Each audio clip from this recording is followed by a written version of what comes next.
입니다.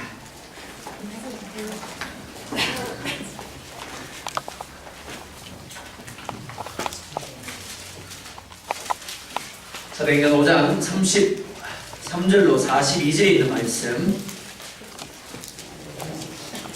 교독하겠습니다. 33절로 42절에 있는 말씀입니다. 33절 제가 먼저 봅니다. 그들이 듣고 크게 노하여 사도들을 없이 하고자 할세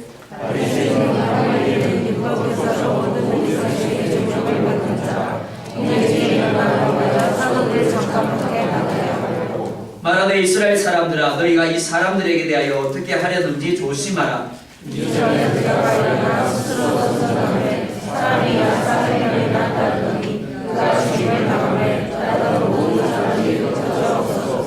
그 호적할 때 갈릴리의 유다가 일어나 백성을 꿰어 따르게 하다가 그도 망한즉 따르던 모든 사람들이 흩어졌느니라.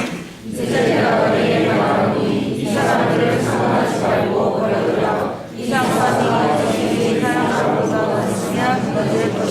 만일 하나님께로부터 났으면 너희가 그들을 무너뜨릴 수 없겠고 도리어 하나님을 대적하는 자가 될까 하노라 하니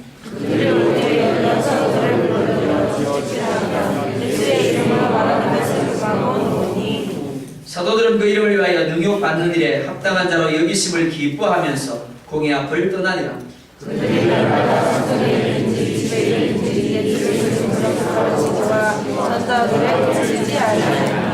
아멘. 우리 옆사람에게 이렇게 고백하겠습니다. 오늘도 승리하셨습니다. 늘 인상 쓰지 말라는 부탁을 드리는데도 불구하고 인상 쓰고 하시는 분이 있습니다. 승리하신 게 기분 나쁜 것처럼 그렇게 대하시면 안 됩니다. 그죠? 한 번 더 할까요? 다시 하겠습니다. 시작. 승리하셨습니다. 승리하신 여러분들을 축복하고 또한 축하합니다. 믿음의 용기가 있습니까? 라는 제목으로 하나님 말씀 증거하도록 하겠습니다. 미국 중서부에는 풀 한 폭이 나지 않는 사막지대가 있습니다. 그런데 이 사막에 유일하게 싱싱하게 자라고 있는 5cm 정도 크기의 호이풀이라는 식물이 있습니다. 아주 작은 식물입니다. 그런데도 물도 없는 사막에서 아주 싱싱하게 자라고 있습니다. 그래서 식물학자들이 그 이유가 무엇인가를 연구를 했습니다. 그랬더니 그 비밀이 뿌리에 있었다고 합니다. 이 식물 하나의 뿌리를 다 합친 것이 자그마치 600km나 된다고 합니다. 하나도 안 놀라시네요.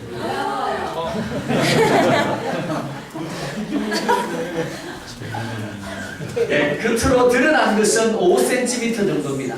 그런데 땅속에 숨겨진 뿌리가 무려 600km나 되는 겁니다. 겉으로 알 수 없는 비밀이 뿌리에 있었던 겁니다. 이 뿌리가 깊으니까 물이 없는 사막에서도 끄덕없이 싱싱하게 자라고 있었던 겁니다. 기독교의 신앙, 기독교의 믿음, 마치 포이풀이라는 식물의 뿌리와 같다라고 할 수 있습니다. 믿음이 제대로 선 사람은 사막과 같은 환경에서도 끄덕이 없습니다. 하지만 믿음이 제대로 서지 못한 사람은 끊임없이 환경에 따라서 이리 흔들리고 저리 흔들립니다. 그리고 결국에는 넘어지게 됩니다. 실패하게 됩니다. 사도 베드로를 비롯한 다른 사도들의 모습을 보고 있노라면 믿음이라는 것이 얼마나 중요한 것인가를 새삼 느끼게 됩니다. 예수님이 행하시는 각종 이적을 보았습니다. 기사를 보았습니다. 그분으로부터 직접 설교를 들었습니다. 예수의 이름을 빌어서 귀신을 쫓아내고 각종 병든 자를 고친 그들입니다. 그런데 문제가 무엇입니까? 그들의 뿌리가 얕았다라는 겁니다. 그러다 보니까 작은 시험 앞에서 그들은 넘어지게 되었습니다. 실패하게 되었습니다. 그런데 오늘 본문 속에는 이름은 동일하지만 저는 다른 사람이 되어서 우리 가운데 서 있는 베드로와 다른 사도들의 모습을 볼 수가 있습니다. 마치 보이풀이라는 식물이 600km나 되는 뿌리를 가지고 사막의 환경 가운데서 보란듯이 그 위험을 자랑하는 것처럼 대적단을 향하여 너무나 당당하게 서 있는 그들의 모습을 볼 수가 있습니다. 그들에게 믿음이 있습니다. 뿐만이 아니라 그들에게는 믿음의 용기가 함께하고 있는 겁니다. 이러한 믿음이, 이러한 용기가 여러분들에게 있기를 주의 이름으로 축복합니다. 아멘. 오늘 우리가 함께 읽은 본문은 초대교회 가운데 있었던 두 번째 박해의 모습을 우리 가운데 보여주고 있습니다. 베드로와 요한이 공개적으로 산헤드린 공회에 붙잡혀서 신문을 받습니다. 그리고 말합니다. 다시는 예수의 도를 증거하지 말라. 그런데 오히려 초대교회는 그리고 베드로를 비롯한 사도들은 더 힘써서 더 적극적으로 하나님의 복음을 증거하고 예루살렘을 향하여 그리스도 안에 있는 아름다운 모습을 증거하고 있음을 볼 수가 있습니다. 성경은 말합니다. 그로 인하여 수많은 표적과 기사가 예루살렘 가운데 나타났더라라고 말합니다. 물론 이로 인하여 더 많은 사람들이 예수 그리스도를 믿는 자리로 나오게 되었습니다. 특별히 사도행전 5장 28절은 이렇게 말씀하고 있습니다. 가로되 우리가 이 이름으로 사람을 가르치지 말라고 언급하였으되 너희가 너희 교를 예루살렘에 가득하게 하니 이 사람의 피를 우리에게로 돌리고자 함이로다. 어떻게 되었다고요? 너희 교를 예루살렘에 가득하게 하니 라고 말하고 있습니다. 이 말을 하는 사람이 누군가 하면 대제사장입니다. 대제사장은 예수 그리스도의 교가 예루살렘에 가득하고 있다라고 말하고 있습니다. 이것은 당시 기독교가 얼마나 놀라운 부흥을 이루고 있었는가를 보여주고 있는 겁니다. 더하여 동시에 기독교가 예루살렘에 그만큼 엄청난 영향력을 미치고 있었음을 보여주는 것이라고 할 수 있습니다.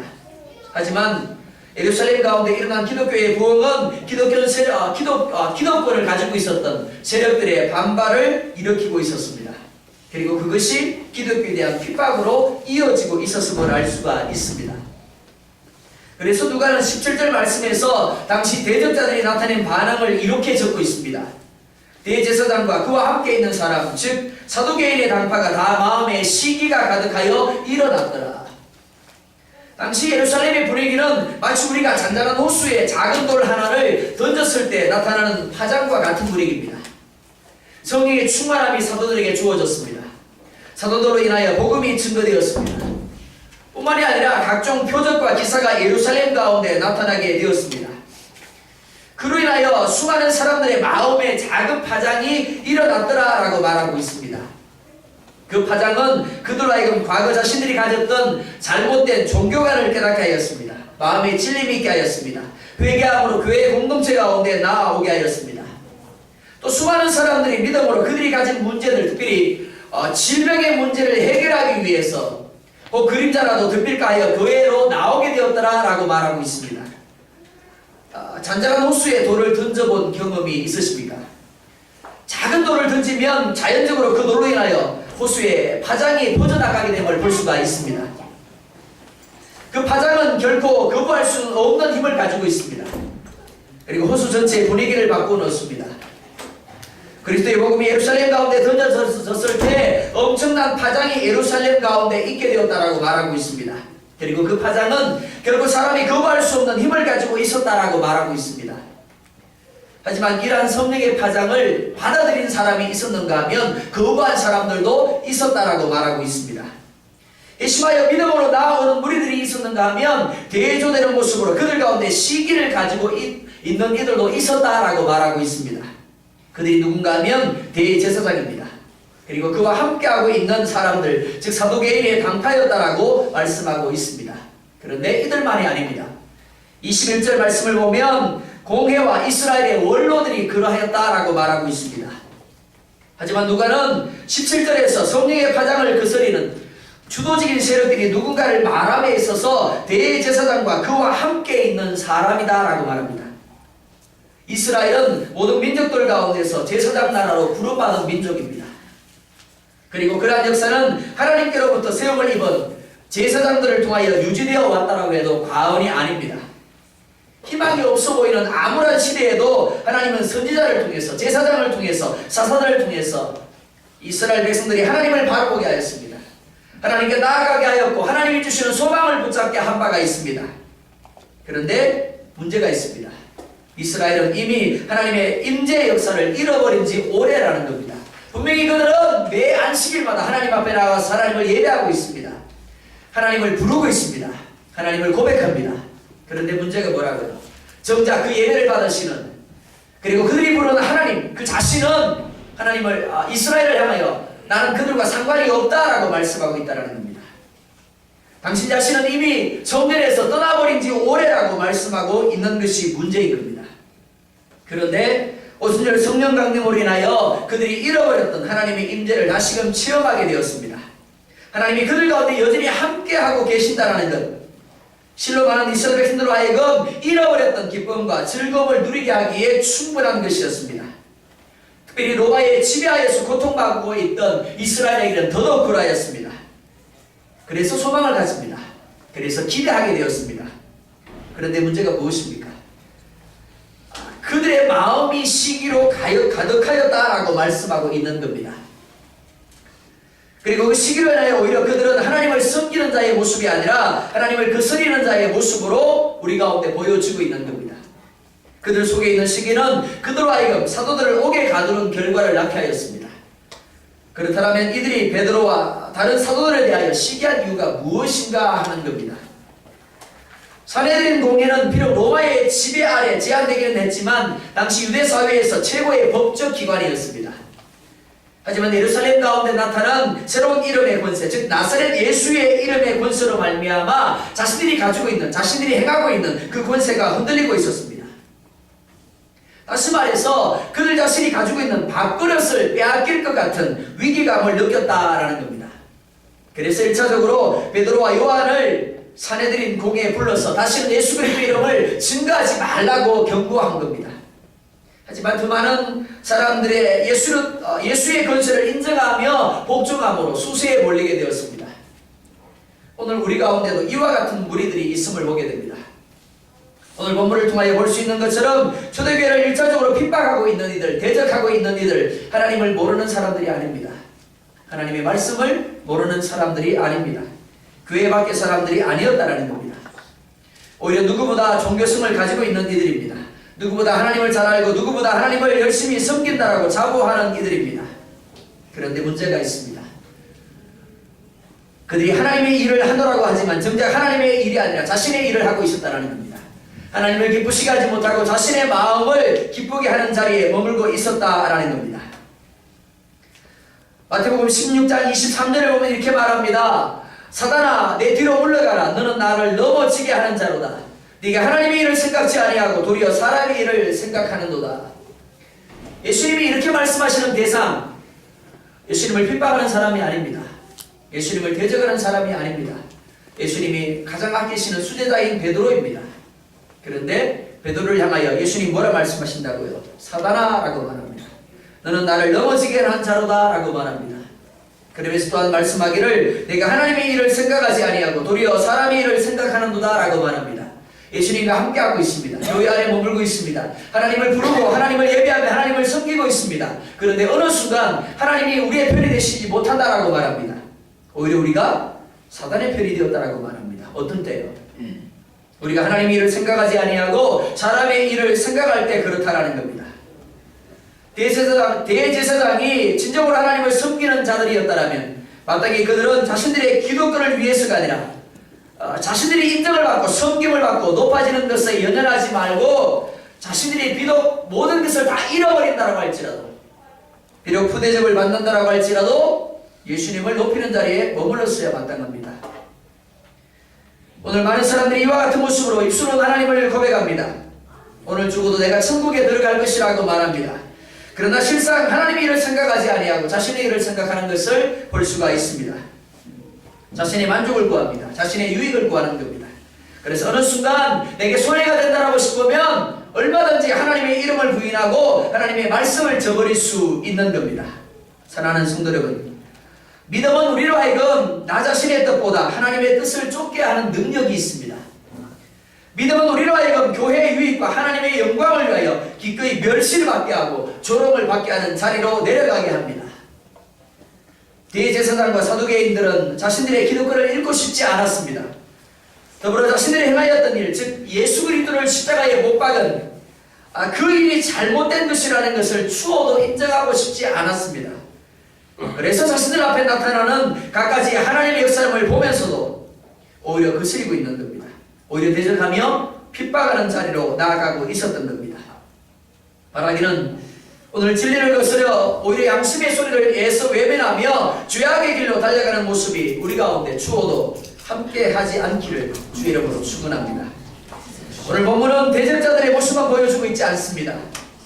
대적자들의 핍박 가운데서도 오히려 담대하게 예수 그리스도를 증거하는 초대교회의 믿음의 용기를 우리 가운데 보여주고 있습니다.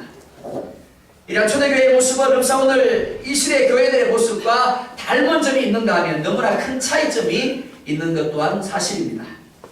초대교회와 오늘 이 시대 교회가 가진 공통점이 무엇이겠습니까? 그것은 예루살렘이 예수의 이름을 부르는 이들로 가득 채워졌던 것처럼 오늘 이 시대에도 수많은 사람들이 예수님의 이름을 부르면서 교회를 채우고 있다는 겁니다. 그리고 초대교회 성도들이 하나님의 놀라운 역사와 능력을 사모했던 것처럼 오늘도 마찬가지로 수많은 그리스도인들이 열정적으로 하나님의 능력을 사모하고 하나님의 역사를 사모하며 구하고 있다라는 겁니다.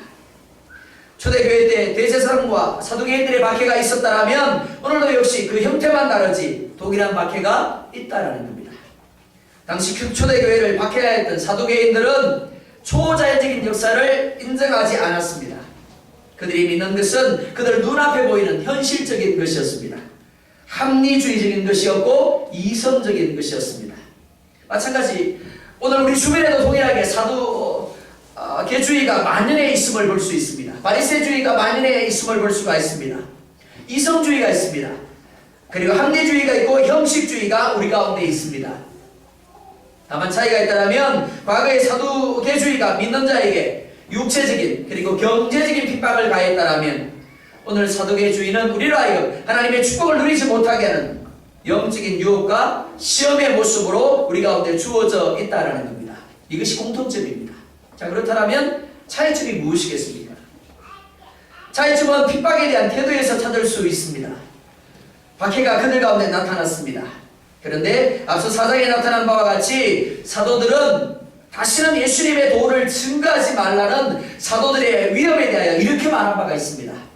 하나님 앞에서 너희 말 듣는 것이 하나님 말씀 듣는 것보다 옳은가 판단하라. 우리는 보고 들은 것을 말하지 아니할 수 없다.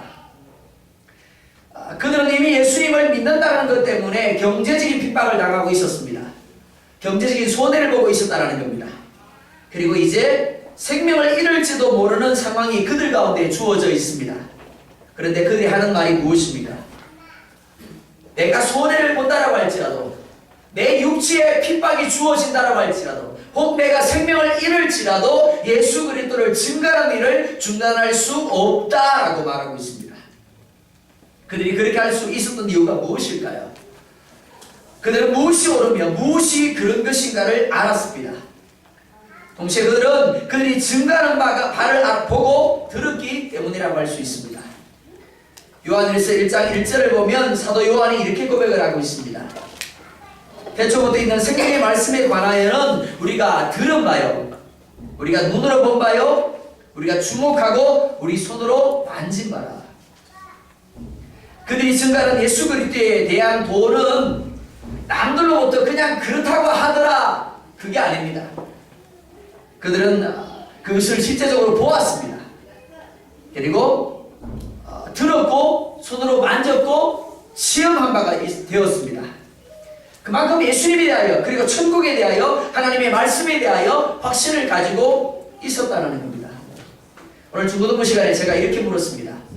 만약에 요즘 지진이 계속되고 있는데 이키도 땅에 한 6점 얼마 혹은 7점 얼마의 지진이 나서 우리가 그물에 깔려서 죽었다.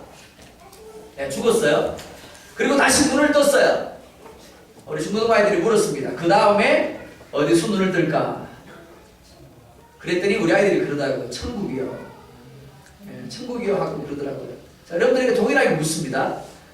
요즘 불안하시죠? 그죠? 우리 김경희 장님 기도하신 것처럼 불안하더라고요. 진짜. 한번 오고 그냥 끝나버리면 괜찮은데 계속 연이어서 오니까 상당히 두렵습니다. 불안합니다. 그런데 만약에 중국에서 일어난 것처럼 6점 얼마 혹은 7점 얼마의 지진이 이 땅에 일어났어요. 그래서 건물이 내가 들어가 있는 건물이 무너졌어요. 그래서 본의 아니게 내 뜻은 아니지만 죽었습니다. 그 다음에 어디서 눈을 뜰까요? 1번 천국, 2번 지옥, 3번 모르겠다. 자, 몇 번인가요? 1번.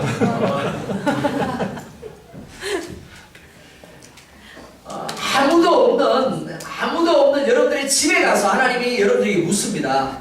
여러분 속으로 대답하세요. 내가 죽었습니다. 어디서 눈을 뜰까요? 1번 천국, 2번 지옥, 3번 모르겠답니다. 여러분 속으로 대답하세요.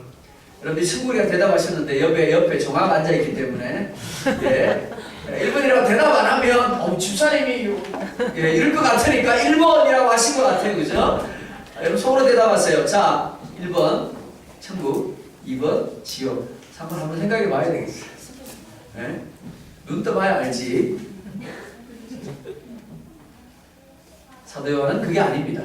사도 베드로를 비롯한 오늘 본문 속에 있는 초대교회 성도들은 그게 아닙니다. 내가 오늘 죽는다 해도 어디 가요? 천국 가요. 내가 죽고 난 후에 어디서 눈을 떠요?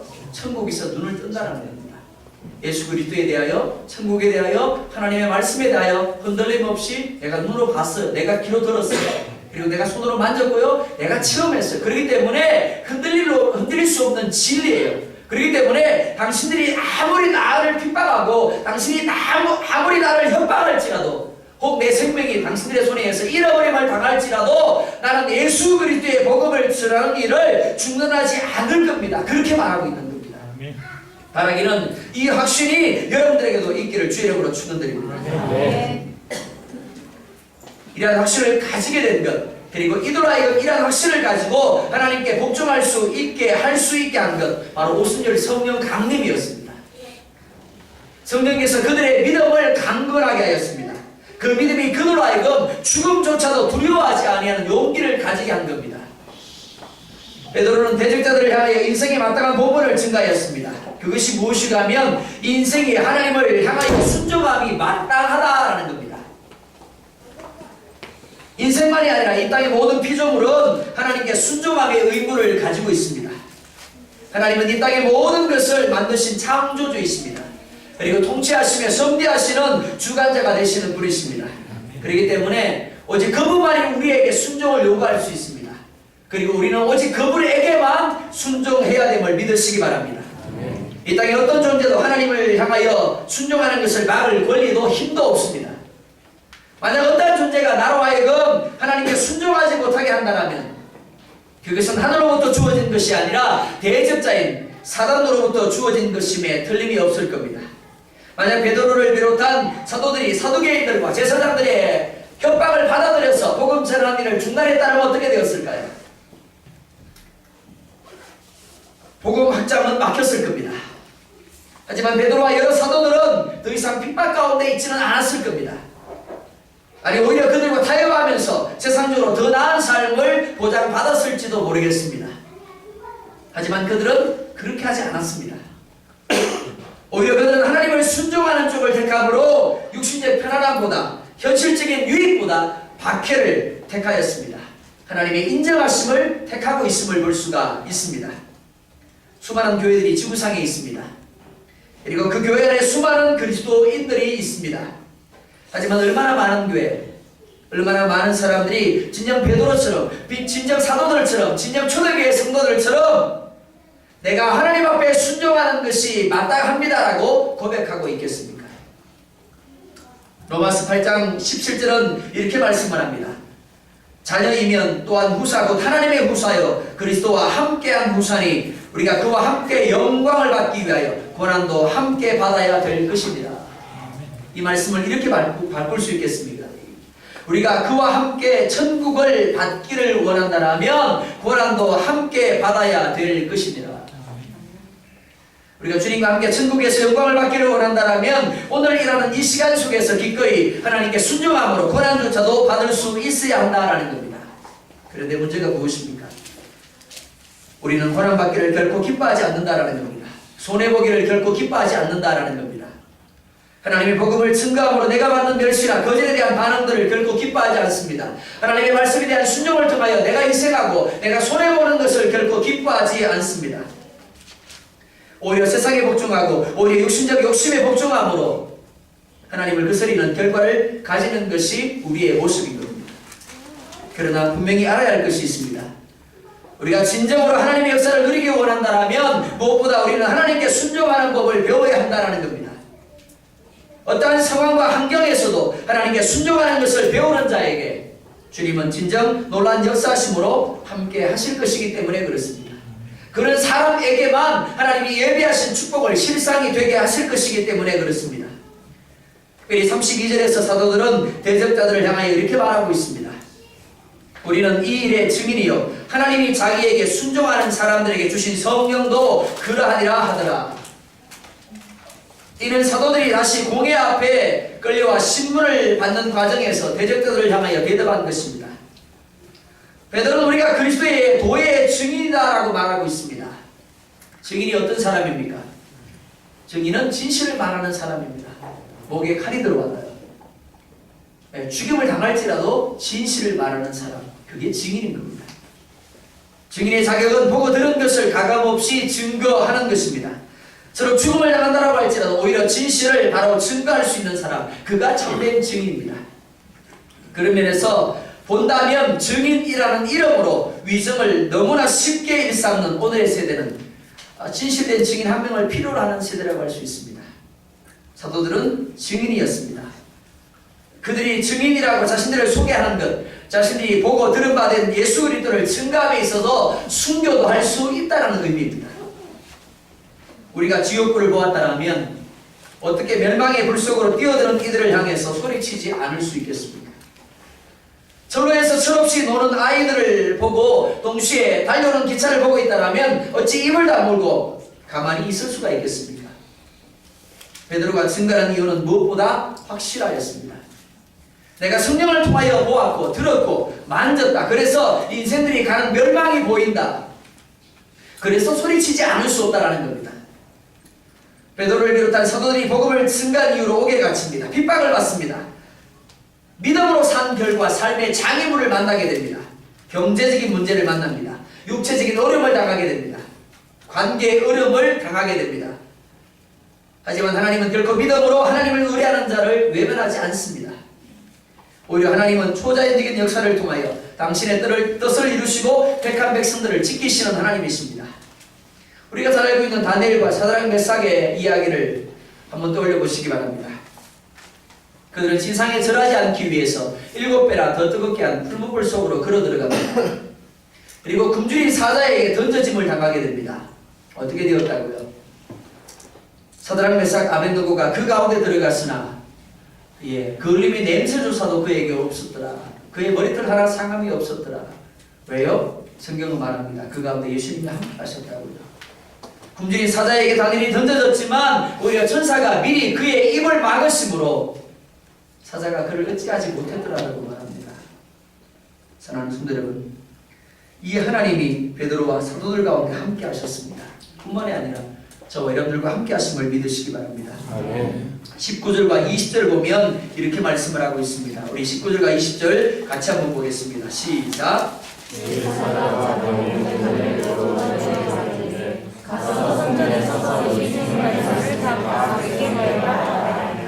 아멘. 간수들이 지키고 있었습니다. 그리고 옥문이 그들을 가두어 두고 있었습니다. 그런데 오늘 본문은 감옥이 그들을 붙잡아 두지 못하였다라고 말하고 있습니다. 하나님의 복음이 더 많은 사람들에게 증거되어야 했습니다. 그렇기 때문에 사도들이 옥에 계속해서 머물 수는 없는 겁니다. 그래서 하나님은 초자연적인 역사를 통하여 그들을 옥에서 이끌어내십니다. 그리고 성전에서 하나님의 복음을 증거하게 하십니다. 뿐만이 아니죠. 사도들을 없이하려고 했던 공회원들의 도모를 오히려 가말리엘이라는 한 사람을 통해서 당신의 뜻을 성취해 나가는 것을 볼 수가 있습니다. 오늘 믿음으로 나아가는 자를 향하여 하나님은 이러한 초자연적인 역사를 통하여 당신의 뜻을 성취함을 믿으시기 바랍니다. 우리의 대적까지도 우리를 위한 하나님의 계획을 이루시기 위한 방편으로 사용하고 계심을 믿으시기 바랍니다. 믿음과 육신의 안락함 앞에서 저울질하지 마시기 바랍니다. 시험 당하지 마시기 바랍니다. 오직 하나님만 바라보시기 바랍니다. 오직 하나님의 말씀만 붙잡으시기 바랍니다. 오직 여러분들이 믿고 있는 진리라고 믿고 있는 예수 그리스도의 그 이름만 붙잡으시기 바랍니다. 그렇게 할 때 하나님이 사도 베드로에게 역사하신 것처럼 저와 여러분들에게도 동일하게 역사하심을 믿습니다. 주님은 오늘도 믿음으로 성령의 능력을 덧입으라고 우리 가운데 권면하고 있습니다. 뿐만 아니라 믿음의 용기를 가지라고 말씀하고 있습니다. 인간의 눈으로 보기에는 불가능한 것처럼 보일 수 있습니다. 끝난 일 같이 보일 수도 있습니다. 그러나 오히려 믿음으로 하나님 앞에 순종하는 자를, 오히려 믿음으로 하나님의 영광을 구하는 자를 향하여 하나님은 오늘도 세상이 알지 못하는 역사를 행하시는 분이십니다. 41절 이렇게 말합니다. 사도들은 그 이름을 위하여 능력받는 일에 합당한 자로 여기심을 기뻐하면서 공의 앞을 떠나니라. 오늘 우리의 삶이 맺어야 할 열매입니다. 내 욕심을 위하여서 고난받는 자가 아니라 그리스도의 이름을 위해서 고난받는 것을 기뻐하시기 바랍니다. 믿음의 용기를 가지고 살아가는 자의 삶, 이와 같은 자의 삶이 성령 충만한 자의 삶이고 하나님이 여러분들에게 원하시는 믿음 있는 자의 삶인 줄 믿습니다. 여러분이 천국을 확신한다면, 여러분이 하나님을 확신한다면, 여러분들이 하나님의 말씀을 확신한다면 이제 주변 사람들에게 더 적극적이고 더 열정적으로 하나님의 존재를 여러분들이 믿는 것을 증가하시기 바랍니다. 그리고 많은 사람들을 구원의 자리로 이끄시기 바랍니다.